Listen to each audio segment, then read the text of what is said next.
Hi friends, welcome back to my channel. Hotel ಸ್ಟೈಲಲ್ಲಿ ಇವತ್ತು ಮಸಾಲ ದೋಸೆ, ಅದು ನಮ್ಮ ಬೆಂಗಳೂರು ಸ್ಪೆಷಲ್ ಮಸಾಲೆ ದೋಸೆನ ನಾನು ಮಾಡಿ ತೋರಿಸ್ತಾ ಇದ್ದೀನಿ. ತುಂಬ ರುಚಿಯಾಗಿರುತ್ತೆ. ಈ ದೋಸೆ ಯಾವ ರೀತಿ ಅಂದರೆ ಹೊರಗಡೆಯಿಂದ ಕ್ರಿಸ್ಪಿಯಾಗಿರುತ್ತೆ, ಒಳಗಡೆ ಅಷ್ಟೇ ಸಾಫ್ಟ್ ಇರುತ್ತೆ.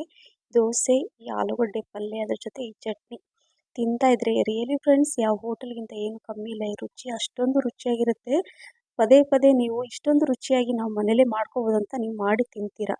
ನೋಡಿ ಎಷ್ಟು ಚೆನ್ನಾಗಿ, ಕಲರ್ ಕೂಡ ಎಷ್ಟು ಚೆನ್ನಾಗಿ ಬಂದಿದೆ ನೋಡಿದ್ರಲ್ಲ. ಹೊರಗಡೆ ನೋಡಿ ಎಷ್ಟು ಕ್ರಿಸ್ಪಿಯಾಗಿದೆ.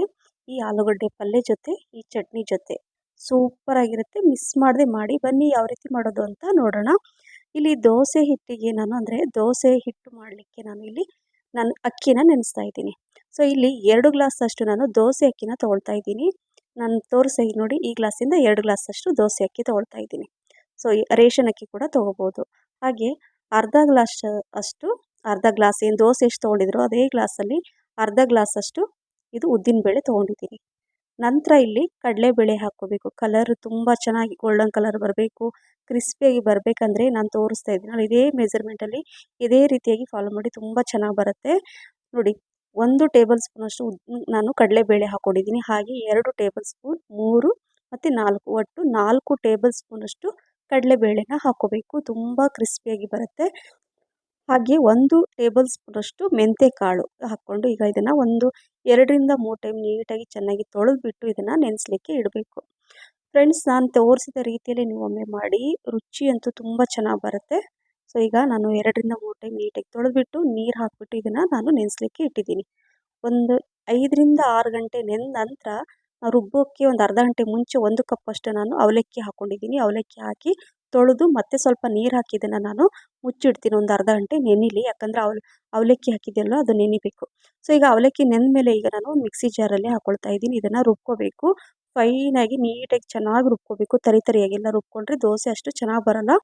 ತುಂಬ ನುಣ್ಣಗೆ ಎಷ್ಟು ಬೇಕೋ ಅಷ್ಟು ನೀರು ಹಾಕ್ಕೊಂಡು ಇದನ್ನು ನಾನು ರುಬ್ಕೊಂಡು ಈಗ ಒಂದು ಪಾತ್ರೆಯಲ್ಲಿ ತೆಗೆದಿಡ್ತಾ ಇದ್ದೀನಿ. ಹಾಗೆ ಇನ್ನು ಸ್ವಲ್ಪ ಉಳಿದಿರೋದನ್ನು ಅದೇ ರೀತಿಯಾಗಿ ಸ್ವಲ್ಪ ನೀರು ಹಾಕ್ಕೊಂಡು ರುಬ್ಕೊಂಡು ನಾನು ಈ ಪಾತ್ರೆಯಲ್ಲಿ ತೆಗೆದಿಡ್ತೀನಿ. ನೋಡಿದ್ರಲ್ಲ ಫ್ರೆಂಡ್ಸ್, ಇದೇ ರೀತಿಯಾಗಿ ಫೈನಾಗಿ ಅದು ಚೆನ್ನಾಗಿ ರುಬ್ಕೋಬೇಕು. ನಂತರ ಈಗ ರುಬ್ಕೊಂಡು ನಂತರ ಓವರ್ ನೈಟ್ ಇದನ್ನು ಮುಚ್ಚಿಟ್ಬಿಡ್ತೀನಿ. ಹಾಗೆ ಉಪ್ಪೆಲ್ಲ ಹಾಕಲ್ಲ, ಉಪ್ಪು ಬೆಳಗ್ಗೆ ನಾನು ಹಾಕೋದು. ಸೊ ಈಗ ನೋಡಿ, ಬೆಳಗ್ಗೆ ತೋರಿಸ್ತಾ ಇದ್ದೀನಿ ಎಷ್ಟು ಚೆನ್ನಾಗಿ ಉಬ್ಬಿ ಬಂದಿದೆ ನೋಡಿ, ಕರೆಕ್ಟಾಗಿ ಬಂದಿದೆ. ನಾವು ಅವಲಕ್ಕಿ ಹಾಕಿದ್ದೀವಿ, ಮೆಂತ್ಯ ಕಾಳು, ಹಾಗೆ ಕಡಲೆಬೇಳೆ, ಇದೆಲ್ಲ ಫ್ಲೇವರ್ ತುಂಬ ಚೆನ್ನಾಗಿ ಬರುತ್ತೆ. ಹಾಗಾಗಿ ಯಾವುದು ಸ್ಕಿಪ್ ಮಾಡಬೇಡಿ, ಎಲ್ಲವನ್ನು ಹಾಕಿ ಹಿಟ್ಟು ಈ ರೀತಿ ಮಾಡಿಕೊಂಡ್ರೆ ತುಂಬ ಚೆನ್ನಾಗಿ ಬರುತ್ತೆ. ಸೈಡಲ್ಲಿ ನಾನು ಆಲೂಗಡ್ಡೆ ಕೂಡ ನಾನು ಬಾಯ್ಲ್ ಮಾಡಲಿಕ್ಕೆ ಇಟ್ಟಿದ್ದೀನಿ ಕುಕ್ಕರಲ್ಲಿ. ಇಲ್ಲಿ ನೋಡಿ, ಒಂದು ಪಾತ್ರೆಯಲ್ಲಿ ನಾನು ಅರ್ಧದಷ್ಟು ತೆಗೆದಿಡ್ತೀನಿ. ಯಾಕಂದರೆ ನಾನು 2 ದಿನ ಯೂಸ್ ಮಾಡ್ತೀನಿ. ಒಂದು ದಿನ ಈ ಥರ ದೋಸೆ ಆದರೆ ನೆಕ್ಸ್ಟ್ ಡೇ ಸ್ವಲ್ಪ ಡಿಫ್ರೆಂಟಾಗಿ ದೋಸೆನ ಮಾಡ್ಬೋದು, ಅಥವಾ ಪಡ್ಡು ಕೂಡ ಮಾಡಿ ತಿನ್ಬೋದು. ಈಗ ರುಚಿಗೆ ತಕ್ಕಷ್ಟು ಉಪ್ಪನ್ನು ಇದರಲ್ಲಿ ಹಾಕ್ಕೊಂಡಿದ್ದೀನಿ. ಅದನ್ನು ಸ್ವಲ್ಪ ಅರ್ಧ ಉಳಿದಿತ್ತಲ್ಲೋ ಅದನ್ನು ಫ್ರಿಜ್ಜಲ್ಲಿ ಇಟ್ಕೊಂಡು ನೆಕ್ಸ್ಟ್ ಡೇ ನೀವು ಯೂಸ್ ಮಾಡ್ಕೋಬೋದು. ಸೊ ನೋಡಿ, ಈಗ ಉಪ್ಪು ಹಾಕ್ಕೊಂಡಿದ್ದೀನಿ. ಇದರಲ್ಲಿ ನಾನು ಏನಾದರೂ ಕುಕ್ಕಿಂಗ್ ಸೋಡಾ, ಅಡುಗೆ ಸೋಡಾ ಕೂಡ ಏನೂ ಹಾಕ್ತಾ ಇಲ್ಲ. ಸೊ ಜಸ್ಟ್ ಉಪ್ಪಷ್ಟೇ ಹಾಕಿದ್ದೀನಿ. ಅಷ್ಟರಲ್ಲಿ ನೋಡಿ, ಈ ಏನಿದೆ ಆಲೂಗಡ್ಡೆ ಬಾಯ್ಲ್ ಮಾಡಿಟ್ಟಿದ್ನಲ್ಲ ಅದು ಕೂಡ ಬಾಯ್ಲ್ ಆಗಿದೆ. ಈಗ ನಾನು ತೆಗೆದುಬಿಟ್ಟು ಇಟ್ಕೊಳ್ತೀನಿ. ಸಿಪ್ಪೆ ಎಲ್ಲ ತೆಗೆದುಬಿಟ್ಟು ಈಗ ಆಲೂಗಡ್ಡೆ ಪಲ್ಯನ ನಾನು ಮಾಡ್ಕೊಳ್ತೀನಿ.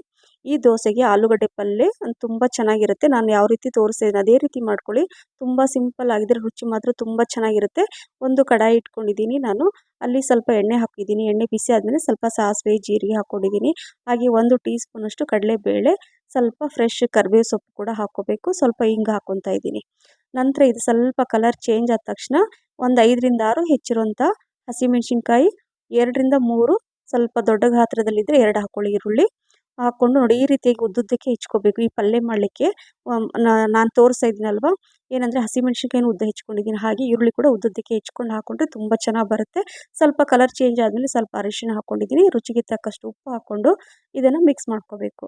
ಮಿಕ್ಸ್ ಮಾಡಿಕೊಂಡು ಸ್ವಲ್ಪ ಅದೆಲ್ಲ ಹೊಂದ್ಕೋಬೇಕು. ನಂತರ ಏನಂದರೆ ಒಂದು 2 ನಿಮಿಷದ ನಂತರ ಏನು ಬಾಯ್ಲ್ ಮಾಡಿಟ್ಟಿದ್ನಲ್ವ ಈ ಆಲೂಗಡ್ಡೆನ, ಇದನ್ನು ಇದರಲ್ಲಿ ಹಾಕ್ಕೊಳ್ತಾ ಇದ್ದೀನಿ. ನೋಡಿ, ಈ ರೀತಿ ಆಲೂಗಡ್ಡೆ ಸ್ವಲ್ಪ ಸಾಫ್ಟಾಗಿ ಬಾಯ್ಲ್ ಆದರೆ ನೋಡಿ, ಈ ಥರ ಮುಟ್ಟಿದ ತಕ್ಷಣವೇ ಸ್ಪೂನಿಂದ ಅದು ಮ್ಯಾಶ್ ಆಗುತ್ತೆ. ಆಲೂಗಡ್ಡೆ ಹಾಕಿ ಒಂದು 2 ನಿಮಿಷ ಚೆನ್ನಾಗಿ ಮಿಕ್ಸ್ ಮಾಡಿಕೊಂಡ್ರೆ ಲಾಸ್ಟಲ್ಲಿ ಸ್ವಲ್ಪ ಜಾಸ್ತಿನೇ ಕೊತ್ತಂಬರಿ ಸೊಪ್ಪನ್ನು ತೊಳೆದ್ಬಿಟ್ಟು ಹೆಚ್ಚಿಟ್ಕೊಂಡಿದ್ದೆ ಅದನ್ನು ಹಾಕ್ಕೊಂಡಿದ್ದೀನಿ. ಹಾಕ್ಕೊಂಡು ಮಿಕ್ಸ್ ಮಾಡಿಕೊಂಡು 1 ನಿಮಿಷ ಎಲ್ಲ ಮಿಕ್ಸ್ ಮಾಡಿಕೊಂಡು ಗ್ಯಾಸ್ ಫ್ಲೇಮನ್ನು ಆಫ್ ಮಾಡಿದರೆ ಈ ರುಚಿಯಾದ ಆಲೂಗಡ್ಡೆ ಪಲ್ಯ ರೆಡಿ. ನೋಡಿದ್ರಲ್ಲ, ತುಂಬ ಸುಲಭ, ಆದರೆ ರುಚಿ ಮಾತ್ರ ಸೂಪರಾಗಿರುತ್ತೆ. ನೆಕ್ಸ್ಟ್ ಚಟ್ನಿ ಮಾಡ್ಕೊಳ್ಳೋಣ.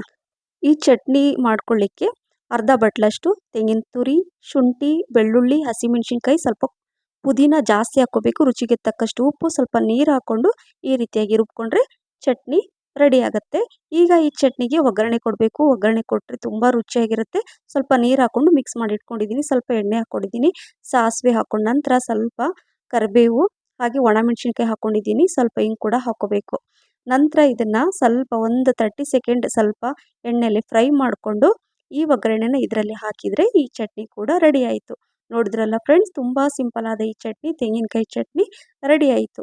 ಸೊ ಪಲ್ಯ ಆಯಿತು, ಚಟ್ನಿ ಆಯಿತು. ಈಗ ಲಾಸ್ಟಲ್ಲಿ ಏನು ಮಾಡೋಣ ಅಂದರೆ ದೋಸೆ ಮಾಡ್ಕೋಬೇಕು. ಸೊ ನೋಡಿ, ಈ ಚಟ್ನಿ ಜೊತೆ ದೋಸೆ ಮಾಡ್ಕೋಬೇಕು. ಆ ದೋಸೆಗೆ ಮಸಾಲೆ ದೋಸೆ ಅಂತ ಹೇಳಿದ್ನ, ಆ ಮಸಾಲೆ ಪೌಡ್ರ್ ಹಾಕ್ತೀವಲ್ಲ ದೋಸೆಯಲ್ಲಿ, ಅದನ್ನು ರೆಡಿ ಮಾಡ್ಕೋಬೇಕು. ಇಲ್ಲಿ ಒಂದು ಹಂಚು ಬಿಸಿ ಆದಮೇಲೆ ನಾನು ಇಲ್ಲಿ ಶೇಂಗಾ ಬೀಜ ಅಥವಾ ಕಡಲೆ ಬೀಜ ಅಂತ ಹೇಳ್ತಿರಲ್ಲ, ಅದನ್ನು ಈ ರೀತಿಯಾಗಿ ರೋಸ್ಟ್ ಮಾಡ್ಕೋಬೇಕು, ಹುರ್ಕೋಬೇಕು. ನಂತರ ಒಂದು ತಟ್ಟೆಯಲ್ಲಿ ತೆಗೆದುಬಿಟ್ಟು ಎಲ್ಲ ಸಿಪ್ಪೆಯನ್ನು ತೆಗೆದುಬಿಟ್ಟು ಒಂದು ಮಿಕ್ಸಿ ಜಾರಲ್ಲಿ ಹಾಕೊಳ್ತಾ ಇದ್ದೀನಿ ನೋಡಿ. ನಂತರ ಸ್ವಲ್ಪ 2 ದೊಡ್ಡ ಗಾತ್ರದ ಬೆಳ್ಳುಳ್ಳಿ ಹಾಕ್ಕೊಂಡಿದ್ದೀನಿ, 1 ಸ್ಪೂನಷ್ಟು ಜೀರಿಗೆ, 2 ಟೀ ಸ್ಪೂನಷ್ಟು ಖಾರದ ಪುಡಿ, ರುಚಿಗೆ ತಕ್ಕಷ್ಟು ಉಪ್ಪು, ಸ್ವಲ್ಪ ಹಿಂಗೆ ಹಾಕ್ಕೊಡ್ಬೇಕು. ನಂತರ ಸ್ವಲ್ಪ 1 ಕಪ್ಪಷ್ಟು ಒಣ ಇದು ಕರಿಬೇವು ನಾನು ಅಂದರೆ ಡ್ರೈ ಮಾಡಿ ಇಟ್ಟಿದ್ದೆ, ಅದನ್ನು ಇದರಲ್ಲಿ ಹಾಕ್ಕೊಂಡು ಈಗ ಪೌಡ್ರ್ ಮಾಡಿಕೊಂಡು ಈಗ ಒಂದು ಬಟ್ಲಲ್ಲಿ ತೆಗೆದಿಡ್ತಾ ಇದ್ದೀನಿ ನೋಡಿ. ಈ ಚಟ್ನಿ ಪುಡಿ ನೀವು ಚಪಾತಿ, ರೊಟ್ಟಿ, ಅನ್ನಕ್ಕೆ, ಇಡ್ಲಿಗೆ, ದೋಸೆಗೆ ಪರ್ಫೆಕ್ಟ್. ನಾನು ಇದೇ ರೀತಿಯಾಗಿ ಮಾಡ್ಕೊಳ್ಳೋದು. ಸೊ ಈಗ ದೋಸೆ ಮಾಡ್ಕೊಳ್ಳೋಣ. ಹಂಚು ಕೂಡ ಕಾದಿದೆ. ಸ್ವಲ್ಪ ನೀರು ಹಾಕ್ಕೊಂಡು ಒಂದು ಟಿಶ್ಯೂ ಪೇಪರಿಂದ ನಾನು ಸ್ವಲ್ಪ ಒರೆಸ್ಕೊಳ್ತೀನಿ. ನಂತರ ಒರೆಸಿದ ಮೇಲೆ ಅಂದರೆ ತುಂಬ ಚೆನ್ನಾಗಿ ಆಗುತ್ತೆ, ಗರಿ ಗರಿಯಾಗಿ ಬರುತ್ತೆ. ಈಗ 1 ಸ್ಪೂನಲ್ಲಿ ಹಿಟ್ಟನ್ನು ತಗೊಂಡು ಈ ರೀತಿಯಾಗಿ ದೋಸೆನ ನಾನು ಮಾಡ್ಕೊಳ್ತಾ ಇದ್ದೀನಿ. ನೋಡಿ ಫ್ರೆಂಡ್ಸ್, ನಾನು ಯಾವ ರೀತಿ ತೋರಿಸ್ತಾ ಇದ್ದೀನಲ್ವ, ಇದೇ ರೀತಿಯಾಗಿ ಮಾಡ್ಕೊಳ್ಳಿ. ದೋಸೆ ತುಂಬ ಚೆನ್ನಾಗಿ ಬರುತ್ತೆ. ಇಲ್ಲಿ ನಾನು ಐರನ್ ಹಂಚಲ್ಲಿ ಮಾಡ್ತಾ ಇದ್ದೀನಿ, ಅಂದರೆ ಕಬ್ಬಿಣದ ಹಂಚಲ್ಲಿ ನಾನು ದೋಸೆ ಮಾಡ್ತಾ ಇದ್ದೀನಿ. ರುಚಿ ಡಬಲ್ ಆಗುತ್ತೆ. ನಾನಿಲ್ಲಿ ಬಟರ್ ಹಾಕ್ಕೊಂಡಿದ್ದೀನಿ, ಸ್ವಲ್ಪ ಬೆಣ್ಣೆ ಹಾಕ್ಕೊಂಡು ಸ್ಪ್ರೆಡ್ ಮಾಡಿ, ನಂತರ ಏನು ಚಟ್ನಿ ಪೌಡ್ರ್ ಮಾಡಿದ್ನಲ್ಲ ಶೇಂಗಾ ಚಟ್ನಿ ಪುಡಿ, ಅದನ್ನು ಈ ರೀತಿ ಎಲ್ಲ 2 ಸ್ಪೂನಷ್ಟು ಹಾಕ್ಕೊಂಡು ನಂತರ ಈ ಪಲ್ಯನ ಇದರಲ್ಲಿ ಹಾಕ್ಕೊಳ್ತಾ ಇದ್ದೀನಿ. ಆಲೂಗಡ್ಡೆ ಪಲ್ಯ ಹಾಕ್ಕೊಂಡು ಈ ರೀತಿಯಾಗಿ 2 ಕಡೆ ಈ ಥರ ಫೋಲ್ಡ್ ಮಾಡಬೇಕು. ಸೇಮ್ ಅದೇ ರೀತಿ ಹೋಟ್ಲಲ್ಲೆಲ್ಲ ದೋಸೆ ಅಂದರೆ ಈ ಮಸಾಲೆ ದೋಸೆ ಕೊಡ್ತಾರಲ್ಲ, ಅದೇ ರೀತಿಯಾಗಿ ನೀವು ಮನೆಯಲ್ಲೇ ಈ ರೀತಿ ಮಾಡಿಕೊಡಿ. ನೋಡ್ಲಿಕ್ಕೆ ಕೂಡ ಅದೇ ರೀತಿಯಾಗಿರುತ್ತೆ. ಮನೆಯಲ್ಲೇ ನಾವು ಹೋಟೆಲ್ ಸ್ಟೈಲಲ್ಲಿ ದೋಸೆನ ಮಾಡಿ ತಿನ್ಬೋದು. ಏನಂತೀರಾ? ಈ ಬಿಸಿ ಬಿಸಿ ಗರಿ ಗರಿಯಾದ ಈ ಮಸಾಲೆ ದೋಸೆ ಈ ಚಟ್ನಿ ಜೊತೆ ತಿಂತಾ ಇದ್ದರೆ ತಿಂತಾನೆ ಇರ್ತೀರಾ. ಎಲ್ಲರ ಫೇವ್ರೇಟ್ ಆಗಿಬಿಡುತ್ತೆ. ತುಂಬ ರುಚಿಯಾಗಿರುತ್ತೆ. ನೋಡಿ, ಕಲರ್ ಕೂಡ ತುಂಬ ಎಷ್ಟು ಚೆನ್ನಾಗಿ ಬಂದಿದೆ. ಹೊರಗಡೆಯಿಂದ ಕ್ರಿಸ್ಪಿಯಾಗಿರುತ್ತೆ, ಅಷ್ಟೇ ಒಳಗಡೆ ಸಾಫ್ಟ್ ಇರುತ್ತೆ. ಸೊ ಈ ಚಟ್ನಿ ಜೊತೆ ನೀವು ತಿಂತಾ ಇದ್ದರೆ ತಿಂತಾನೆ ಇರ್ತೀರಾ. ಆಲೂಗಡ್ಡೆ ಪಲ್ಯ ಕೂಡ ತುಂಬ ಚೆನ್ನಾಗಾಗಿದೆ. ಮತ್ತು ಆ ಚಟ್ನಿ, ಶೇಂಗಾ ಚಟ್ನಿ ಪುಡಿ ಹಾಕಿದ್ದೀವಲ್ವ, ಅದಂತೂ ಸೂಪರ್. ಹಾಗಾಗಿ ಮಿಸ್ ಮಾಡದೆ ನೀವು ಒಮ್ಮೆ ಮಾಡಿ. ಈ ರೆಸಿಪಿ ನಿಮಗೆ ಇಷ್ಟ ಆಗಿದ್ದರೆ ಲೈಕ್, ಶೇರ್, ಕಮೆಂಟ್ಸ್ ಮತ್ತು ಸಬ್ಸ್ಕ್ರೈಬ್ ಮಾಡೋದನ್ನು ಮರಿಬೇಡಿ. ಹಾಗೆ ನಿಮ್ಮ ಫ್ರೆಂಡ್ಸ್ ಮತ್ತು ಫ್ಯಾಮಿಲಿ ಕೂಡ ಶೇರ್ ಮಾಡಿ. ನನ್ನ ಫೇಸ್ಬುಕ್ ಪೇಜ್ ಫಾಲೋ ಮಾಡೋದನ್ನು ಮರಿಬೇಡಿ ಅಂತ ಹೇಳ್ತಾ thank you for watching. Bye.